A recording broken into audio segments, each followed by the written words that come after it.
জয় মা বগলামুখী দেবীর জয়। নমস্কার দর্শকবৃন্দ, আমি সোমনাথ চ্যাটার্জি আর আপনারা উপস্থিত হয়েছেন আপনাদের প্রিয় চ্যানেল তন্ত্রবিজ্ঞানে। বিশ্বাস করি মা বগলার আশীর্বাদে আপনারা সকলেই খুব ভালো আছেন এবং অবশ্যই করে আপনারা আপনাদের সামর্থ্য অনুযায়ী অন্যদেরও ভালো রাখার সম্পূর্ণ চেষ্টা করেছেন।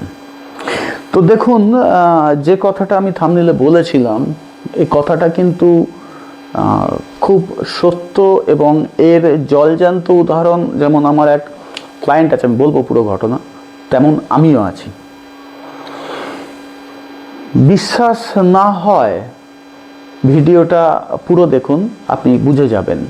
কারণ আপনারা জানেন না, মানে 99% লোক জানে না যে মন্দিরের কিছু জিনিস এমন আছে যা ঘরে রাখলে ভক্তি তো নয় দেব বা দেবীর উদ্দেশ্যে, বরঞ্চ আপনি আপনার লাইফে বিপদ ডেকে আনবেন, আপনার পরিবারের ওপর বিপদ ডেকে আনবেন। আমরা তান্ত্রিকরা বলি যেগুলো কখনোই বাড়িতে রাখবেন না, সেগুলো আজও নিজের অজান্তেই লক্ষ লক্ষ মানুষ বাড়িতে নিয়ে আসেন। এবং ওই যেটা বলছি বারবার, যে আজ যেটা বলবো সেটা 99% মানুষ জানে না, এবং যারা জানে তারা কাউকে এই ব্যাপারে সাবধানও করে না। তাই আজকে অনুরোধ থাকবে, বিশেষ অনুরোধ থাকবে যে ভিডিওটা শেষ পর্যন্ত দেখুন। শেষ পর্যন্ত না দেখলে আপনি জানতেও পারবেন না যে যেটা আমি বললাম সেই ভুলটা অ্যাকচুয়ালি আপনি করে চলেছেন। তো কোন জিনিস অশুভ, শুভ তো ডিসকাস করে লাভ নেই, কোনগুলো অশুভ। তো যে স্টোরিটা বলতে যাচ্ছিলাম এক ক্লায়েন্টের, আমার একজন ক্লায়েন্ট ছিল, তিনি প্রতিদিন নিয়মিত মন্দিরে যেতেন, পুজো পাঠ করতেন, মন্দিরে দর্শন করতেন, পরিক্রমা করতেন, প্রসাদ আনতেন। কারণ তার ভক্তি ছিল, প্রচণ্ড বিশ্বাস ছিল দেবদেবীর ওপরে, বা পার্টিকুলার একজন দেবীর ওপরেই বলছি, আমি সেই বিষয়ে যাচ্ছি না, এটা সকল দেবদেবীর ক্ষেত্রেই প্রযোজ্য। তো তার সব ঠিকঠাকই চলছিল, কিন্তু হঠাৎ করে একদিন টাকা পয়সা আটকে গেল, ব্যবসায় প্রচণ্ড লস যাচ্ছে, ঘরে প্রচুর অশান্তি, যে কোনো কাজ শুরু করলেই বাধা পাচ্ছে, এবং রিলেশনগুলো ধীরে ধীরে তার নষ্ট হওয়া শুরু হয়েছে। তো তিনি একদিন আমার কাছে আসলেন, এসে বললেন যে সোমনাথ এরম এরম ব্যাপার, কি হয়েছে ঘটনাটা দেখুন। তো আমি তার ঠিকুজি দেখলাম ঠিকুজিতে এরম কোনো সমস্যা কিন্তু নেই। তখন তাকে আমি একটা প্রশ্ন করলাম যে মন্দির থেকে কি কি জিনিস বাড়িতে নিয়ে এসছেন ভেরি রিসেন্ট, এবং এনে সেগুলোকে কোথায় রেখেছেন। দেখুন, এই প্রশ্নটা, আমার এই প্রশ্নটার মধ্যেই লুকিয়েছিল আসল রহস্যটা। কারণ আমরা তান্ত্রিকরা কি বিশ্বাস করি জানেন? তন্ত্রমতে মন্দির শুধু ভক্তির জায়গা নয়, এটা শক্তির কেন্দ্র। এখানে যেমন সাধারণ মানুষ যাচ্ছে, তেমন অনেক অশুভ শক্তিও সেখানে রয়েছেন, অনেক আত্মা আছেন অতৃপ্ত, যারা মুক্তির জন্য সেখানে ঘুরে বেড়াচ্ছেন, কেউ তার মুক্তি করে দেবে। সেখানে যেরকম শুভ শক্তি আছে, আবার ত্যাগ আছে, বিভিন্ন প্রকারের বলি আছে, বা কেউ কোনো সংকল্প করেছে, খারাপ ভালো অনেক রকমের সংকল্প হয়, তার শক্তিগুলো আছে। সব শক্তি কিন্তু গৃহস্থের জন্য উপকৃত একেবারেই নয়, তাই না? এই কারণে আমরা তান্ত্রিকরা মনে করি যে মন্দিরের কিছু জিনিস বাড়িতে আনা ঠিক নয়, যদি আনা হয় তাহলে তার যথাযথ মর্যাদা দেওয়া উচিত। এখন কথা হচ্ছে কোন জিনিসগুলো আনতে মানা। এখন আমরা মন্দির থেকে কি কি আনি? প্রথমেই আনি প্রসাদ। দেখুন, প্রসাদ কিন্তু শাস্ত্রমতে প্রসাদ সব সময়ের জন্য শুভ, অল টাইম।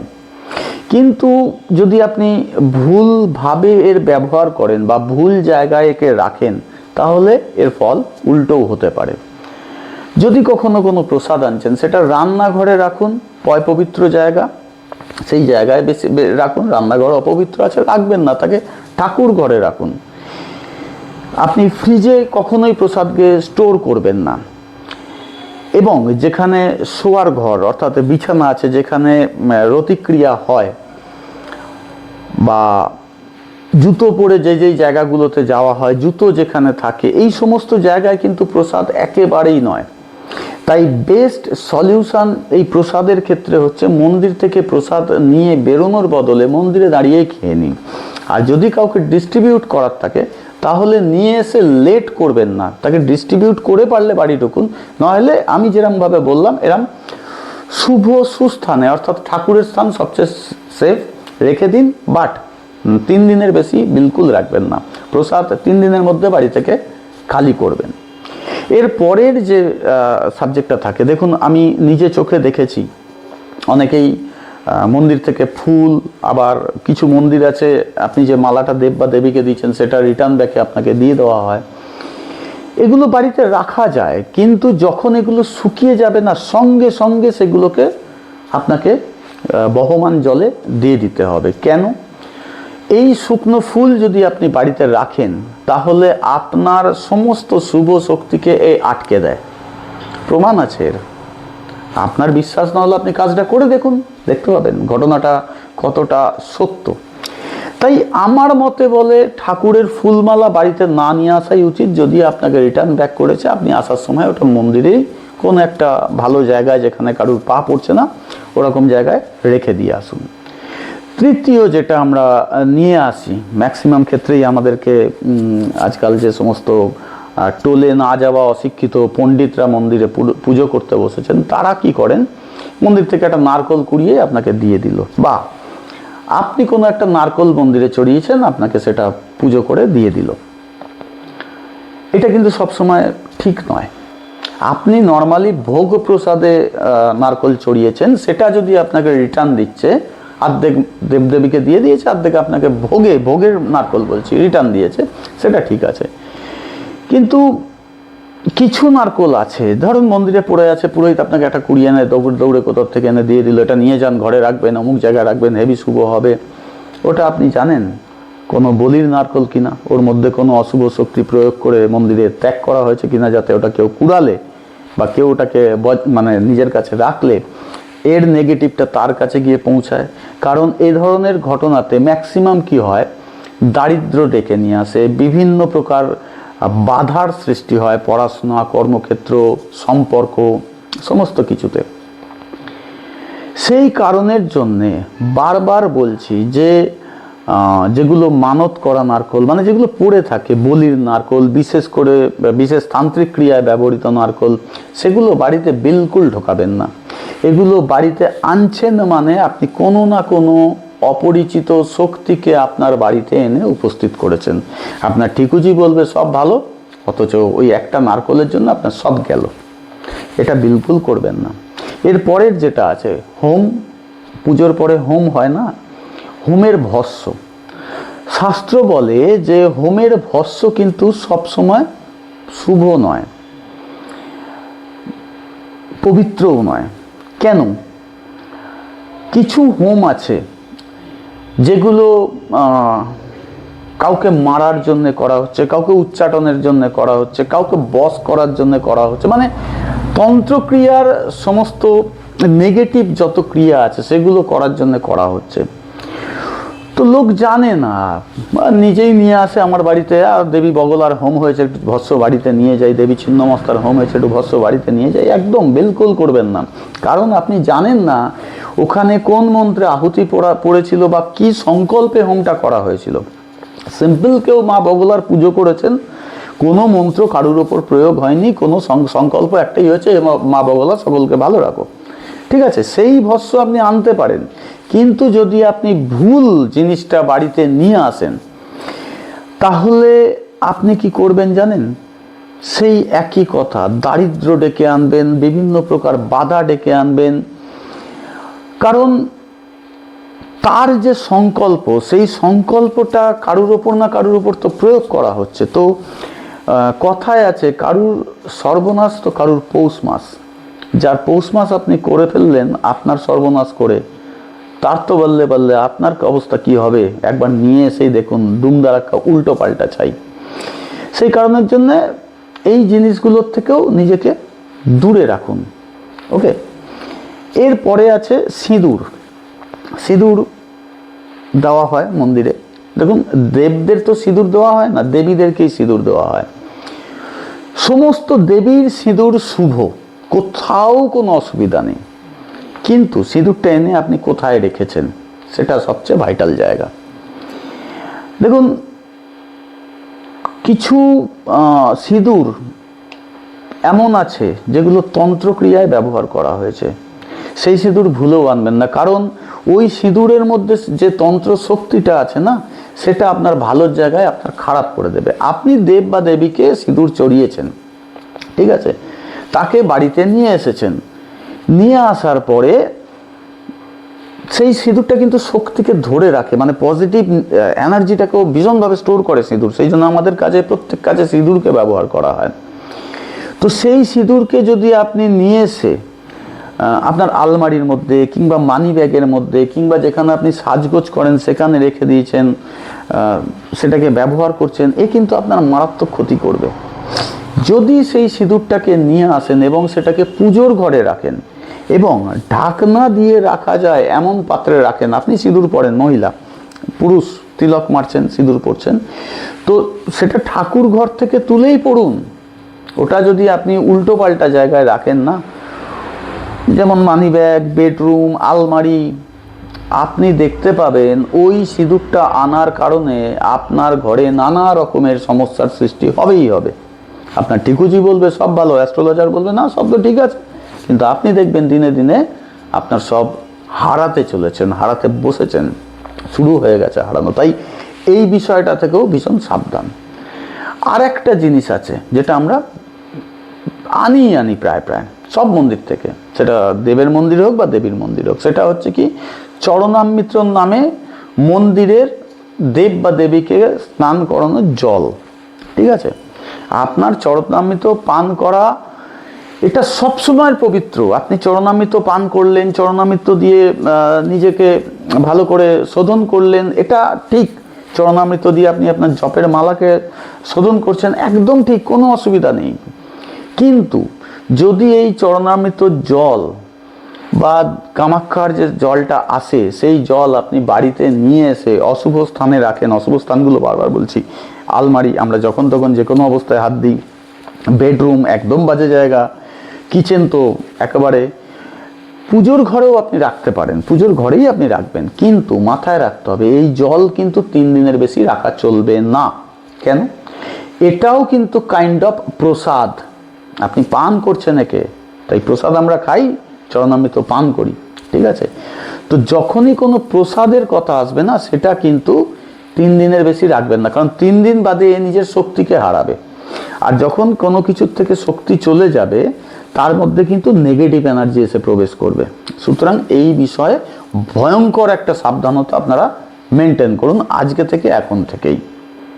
এছাড়াও আরও একটা ভয়ঙ্কর জিনিস আছে, সেটা হচ্ছে চারাবা বলে একটা কথা আছে না, মানে আমরা দেব বা দেবীকে অনেক সময় মদ চড়াই, ভাং চড়াই, সিদ্ধি চড়াই, চাল চড়াই, বস্ত্র চড়াই তো, বা অনেক সময় মানত করেছি যে আমি তোমাকে এটা দেব, সেগুলো দিই।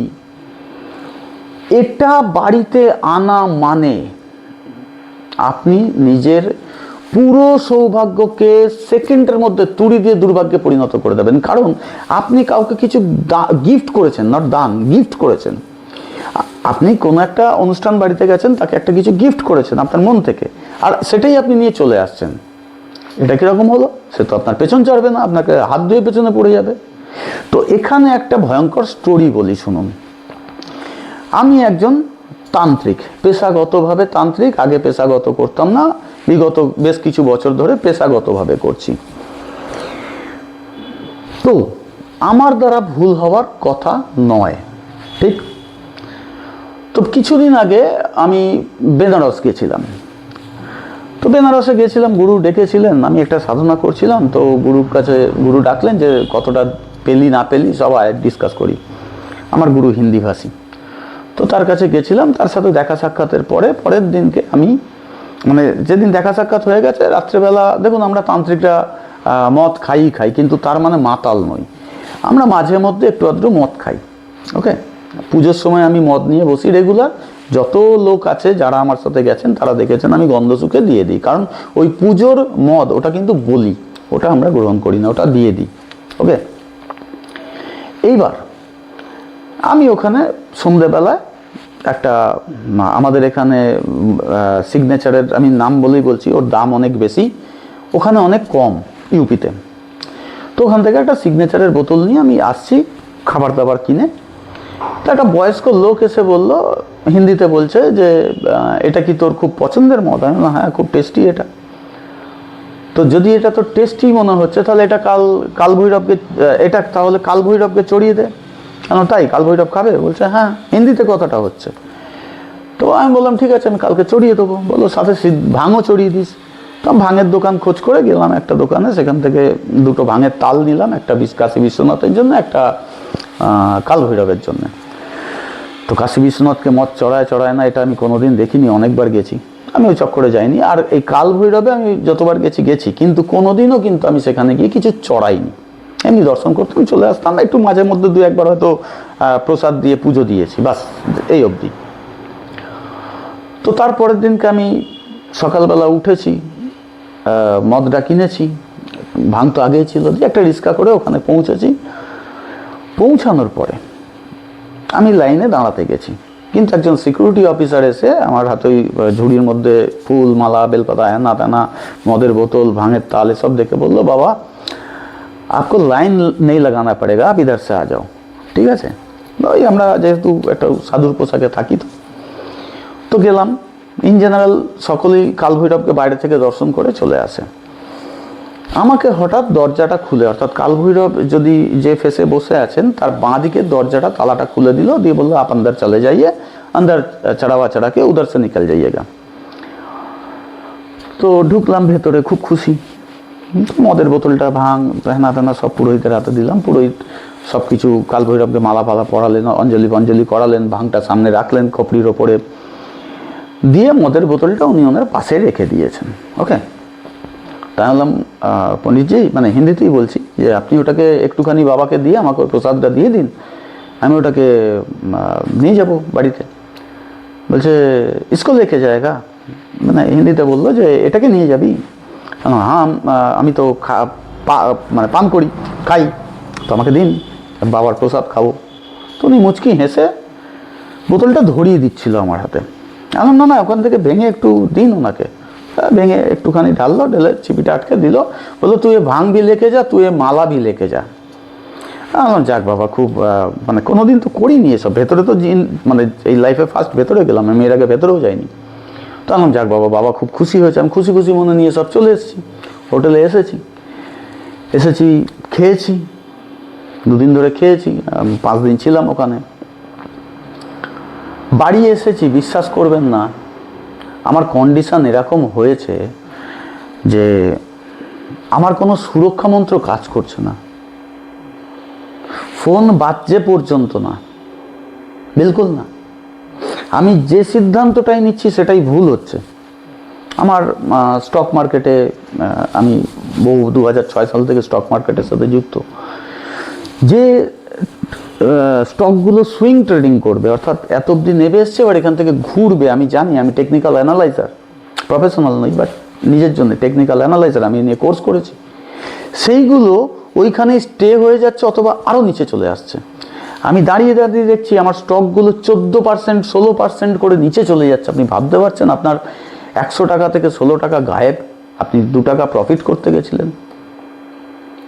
আমার এরকম একটা অবস্থা হয়েছে যে আমি পাগল হয়ে গেছি, পাগল রীতিমতন। দেনা বেড়ে গেল, ফটফট, কিছু নেই, হঠাৎ করে আমি প্রচুর দেনা করে ফেললাম। মানে যা মন চাইছে আমি তাই করছি, কিন্তু অ্যাকচুয়ালি আমি যা করছি ভুল করে চলেছি। একদিন রিয়েলাইজ হলো যে আমি যে এই দেনা, মানে ইএমআইয়ের টাকা থেকেই মেন হলো যে আমি ইএমআইয়ের টাকাটা দেবো কোথা থেকে? আমার তো কোনো রোজগার নেই, একটা ফোন বাজছে না, একটা বুকিং নেই, সাড়ে সর্বনাশ হয়ে গেছে। তো তখন এই যে প্রক্রিয়ায় আমি লোকের ফটো দেখে জানার চেষ্টা করি পুরো স্টোরি, এগুলো নিয়ে এখানে এখন বলবো না, ওগুলো পরে এখন এক ভিডিওতে বলবো। সেই মন্ত্রের মাধ্যমে আমি নিজেকে নিয়ে সেদিনকে রিসার্চ করলাম, মানে সেদিনকে জবটা করলাম নিজেকে নিয়ে। যে আমি ঘুমিয়েছি, রাত 2-2:30 হবে, আমি স্বপ্ন দেখছি যে কাল ভৈরব বলছেন তুই আমার মুখের খাবারটা কেড়ে খেয়ে নিয়েছিস। আমার গায়ের লোম খাড়া হয়ে গেল। তুই আমার মুখের খাবারটা কেড়ে খেয়ে নিয়েছিস, আমি তোর মুখের খাবার নয়, তোর পরিবারের মুখের খাবার খেয়ে নেবো। তো আমার তো ধর্মার করে ঘুম ভেঙে গেছে, আমার গায়ের লোম পুরো খাড়া হয়ে গেছে। আপনি সামনে থাকলে বা ক্যামেরা যদি জাস্টিফাই করতে পারতো, আপনারা দেখতে পারতেন আমার সব দাড়ি ফাড়ি খাড়া হয়ে রইল। তো ভয়ের চোটের সঙ্গে সঙ্গে মানে বাথরুম থেকে ঘুরে এলাম একবার, ঘামছি, দিয়ে আমি গুরুজিকে হোয়াটসঅ্যাপে ভয়েস মেসেজ পাঠালাম ওইটাই। ইন জেনারেল গুরুজি কখনো দেখে না আমার মেসেজ। পরের দিন সকাল 7টার সময় গুরুজির ফোন, তো আমি ধরলাম, বলো তুই এত জ্ঞানী হয়ে তুই এই কাজটা কি করে করলি? তোর বিপদ থেকে তোকে আর কেউ বাঁচাতে পারবে না, যদি পারে কাল ভৈরব পারবে। কি কি উপায় আছে? বলো তুই যা ওনাকে দিয়েছিলি মন থেকে, কেউ তোকে বলেছিল সাইড থেকে, অচেনা কেউ, তার মানে উনি তোর কাছে চেয়েছিল। স্বর্ণাকর্ষণ ভৈরব করে এসেছিস, তো আর এক ভৈরবের কাছে গেছিস, ভৈরব তোর কাছ থেকে কিছু চেয়েছিল, তুই ভৈরবকে দিয়ে আবার কেড়ে নিয়ে চলে এসেছিস। এখন তুই ওখানে যা যা চড়িয়েছিলি সেগুলো মনে রাখ, এরপরে যা ওখানে গিয়ে সেগুলো ডবল দিয়ে আয়, আর কান ধরে নাক ঘষে ক্ষমা চেয়ে আয়। গুরুজি আমার কাছে তো এমন পয়সা নেই যে আমি একটা বিস্কুট কিনে আমার ছেলেকে দিতে পারবো, আমি ওখানে যাবো কি করে? বললাম আমি জানি না, তুই ভিক্ষা কর, সকলের কাছে ভিক্ষা চা। না আমি যে স্ট্যান্ডার্ডে নিজেকে তুলে ফেলেছি, বলো রাখ তোর দোকানদারি স্ট্যান্ডার্ড, ওরম দোকানদার অনেক আছে, নিজেকে নিচে আন, এনে চা। তো এই অবধি হচ্ছে আমার স্টোরি। আমি আজকে যে আপনাদেরকে ভিডিওটা পাবলিশ করছি, আমি এখনো অবধি মানে কাল ভৈরবের কাছে রোজ মানত করছি যে আমাকে একটা সুযোগ দাও, আমি একবার তোমার কাছে যাই।